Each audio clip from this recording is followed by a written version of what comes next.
Hey guys, welcome back to The Bright Side. Macy here, The Bright Side Girl, and today we're going to be doing a little free library book haul. We have been doing so many book hauls on this channel this year. I love a themed book haul that has a specific purpose. I am the queen of like thrifting, hunting, searching for books. Find a lot of my books between $1 to $2. I do trading, I do discounts and deals. I just find a lot of books throughout the year. I read a lot, we rotate a lot, so hopefully you're not too overwhelmed with all the book hauls. I also use them as ways to give you guys recommendations for your own reading, and this one in particular is extra special because all of these books were free. Now, I want to preface this with saying Little Free Library are these little houses that people put in their front yards or in front of schools or different buildings. They add books to, and it's supposed to be like give a book or take a book. You don't necessarily have to leave a book every time you take one, but it's kind of on like the honor system. So we try not to like make a Little Free Library empty. Try to be good stewards of the wonderful things in life. Some of them are filled with more adult books, some are kids books, some are both. And I recently found out this year about the Little Free Library app, which is so cool. I didn't know this existed, and anybody that has registered the Little Free Library will be on the app.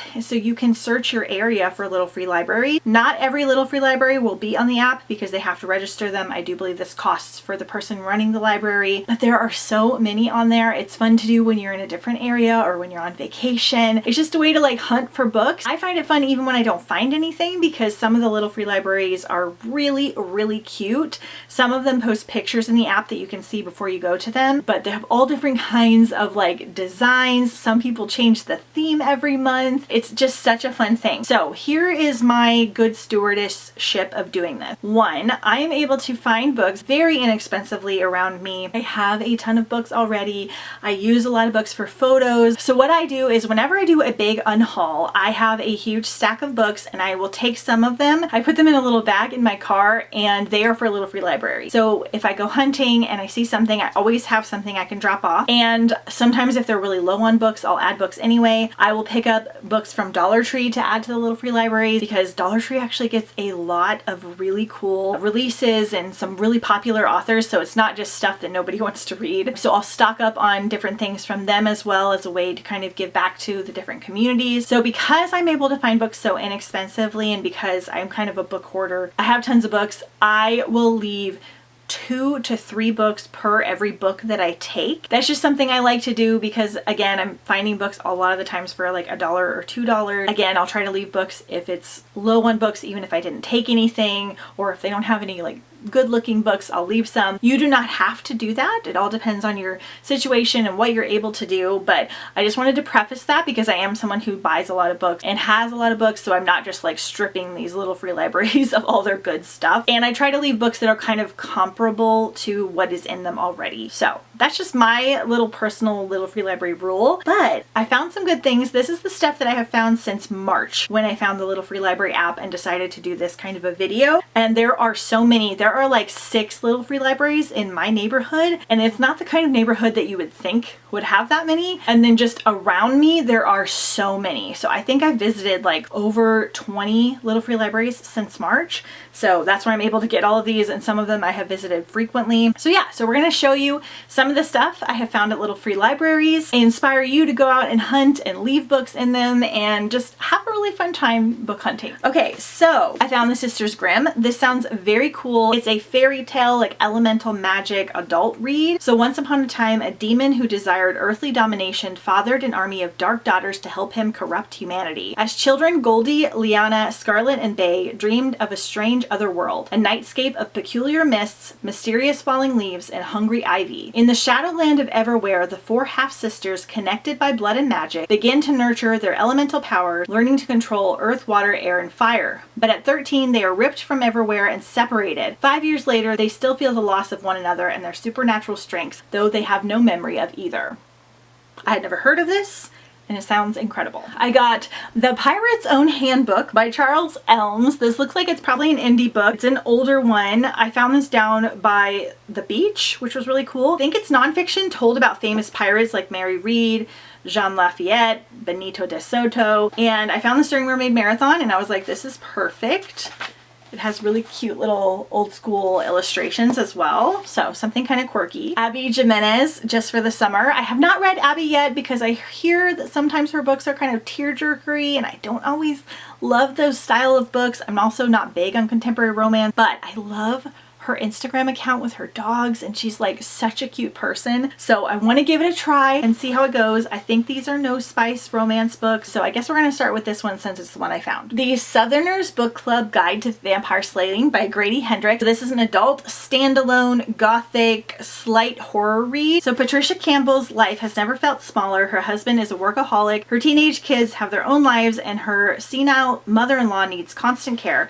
She's always a step behind on her endless to-do list, and the only thing keeping her sane is her book club, a close-knit group of Charleston women united by their love of true crime. Then James Harris walks into her life during the summer of 1993. He makes her feel things she hasn't felt in years, but when children on the other side of town go missing, Patricia wonders if he's connected. Is he Brad Pitt, a Bundy, or something worse? So it's like a book club, and I think they start hunting vampires. And it's supposed to be quirky and fun and possibly a little gory. We're gonna check it out. A Lullaby for Witches by Hester Fox, who is new to me this year, but all of her books sound amazing. Once there was a young woman from a well-to-do New England family who never quite fit the drawing rooms and parlors of her kin, called instead to the tangled woods and wild cliffs surrounding her family estate. Margaret Harlow grew both stranger and more beautiful as she cultivated her uncanny power. Soon whispers of witch dogged her footsteps, and Margaret's power began to wind itself with the tendrils of something darker. We love a witchy book. Killers of a Certain Age by Deanna Raybourn. I'm currently reading Deanna Raybourn's Veronica Speedwell series, loving it. I know this is super different. It's like a murder mystery series. Older women often feel invisible, but sometimes that's their secret weapon. They spent their lives as the deadliest assassins in the clandestine international organization, but now that they're 60 years old, 4 female friends can't just retire, it's kill or be killed. So kind of similar to Southern Book Club's guide, but like with older women, and I think they kill bad men. Super excited for this one, An Author's Guide to Murder by Beatrice Williams. There's been a sensational murder at the historic Castle Clonach, a gothic fantasy of grey granite on a remote island in the Scottish Highlands. Literary superstar Brett Saffron Presley has been found dead under bizarre circumstances in the castle's tower book-lined study. Years ago, he acquired the castle to lure paying guests with a taste for writerly glamour. Now it seems the castle has done him in, or possibly one of the castle's guests has. So that sounds very fun. The Similars by Rebecca Hanover. 6 clones, 1 elite boarding school, and countless deadly secrets. Okay, then these last are the holy grail of finds. Lore of Olympus by Rachel Smith. This is volume 1. I will say, I read most of this a couple years ago and I didn't love it. However, it is so well beloved that I want to give it another shot, and I have a friend that I think will love it if I wind up not liking it. This is a graphic novel series. It is a modern like retelling, reimagining of like all the Greek gods. I just remember it being like darker than I expected it to be, but we have like Persephone and Hades and all of those people in here being told in story form. I believe this is considered adult. It does have those darker themes in it, so I'll report back. Lastly, to my great shock, I gasped when I found these. I was so excited. I left 6 books to replace these 3. This Blood That Binds Us by S.L. Coakley, This Blood That Burns Us, and This Blood That Breaks Us. This one does not have the dust jacket, which is an absolute tragedy. So I'm going to see if I can get a hold of the dust jacket. But these are indie books that I follow this author on Instagram. I have been meaning to purchase them because they are pink and beautiful. They're vampire new adult romances. I heard they are very low to no spice, which is extremely rare. Romantasy, paranormal goodness. Honestly, they're just so beautiful, and the author does such a good job promoting them that I've been wanting them so badly, but I haven't made the jump yet, and then I found them all in the little free library. So I left some really good stuff to replace these because I was literally shook. I'm definitely reading these, or starting this first one this fall, because I'm so excited about it. This was in a part of town in a little free library that I would never expect to get something this good. Like, you can kind of get the vibes of the area and the types of books that they get and the types of books that people are reading. Like, some of them have a lot older stuff. Some of them get like fresh, newer stuff. And this was just a very, very unexpected find. I almost didn't go to this little free library. Absolutely thrilled. So let me know if you love the little free library, if you knew about the app, if you have used the app. This is not like a sponsored video or anything. I am just like gushing about the app because I love it so much. But you can earn badges on the app, like for how many times you visit Little Free Libraries, how many books you drop off, different things like that. So that's really fun too. They'll do updates on things. They do like a Good Morning America thing where they will pick a book club pick and send it to a bunch of the owners of the Little Free Libraries to add to them. So that's really, really cool as well, because they'll show you what they're putting in them and you can kind of go and hunt and see if any of yours got them. But yeah, just be mindful and respectful. I see a lot of people leaving like old math books in Little Free Libraries or even like Goodwill donations. I'm like, that is not what this is for. It's for reading books, taking books, sharing books. Sometimes people will leave bookmarks, which is great. I try to do that as well. So just be mindful.